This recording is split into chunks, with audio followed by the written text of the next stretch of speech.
The overall goal of this method is to control the cell membrane potential upon stimulation by visible light pulses.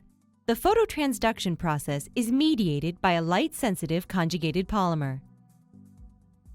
This method provides a new tool in the neurotechnologies field since it represents a valuable alternative to existing methods such as optogenetics and thermal stimulation for optical control of living cells' activity.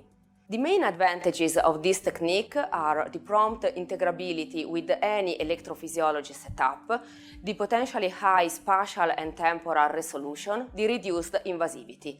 Moreover, it allows to avoid gene transfer, which is required by optogenetics. Our method is described here for photostimulation of in vitro cell cultures, but it might open also interesting opportunities for in vivo applications.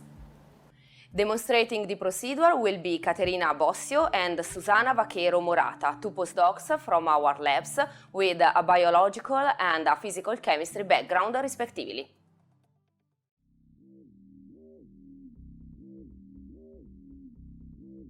To begin, prepare a solution of the light-sensitive conjugated polymer by mixing P3HT and PCBM in chlorobenzene at a 1:1 relative concentration.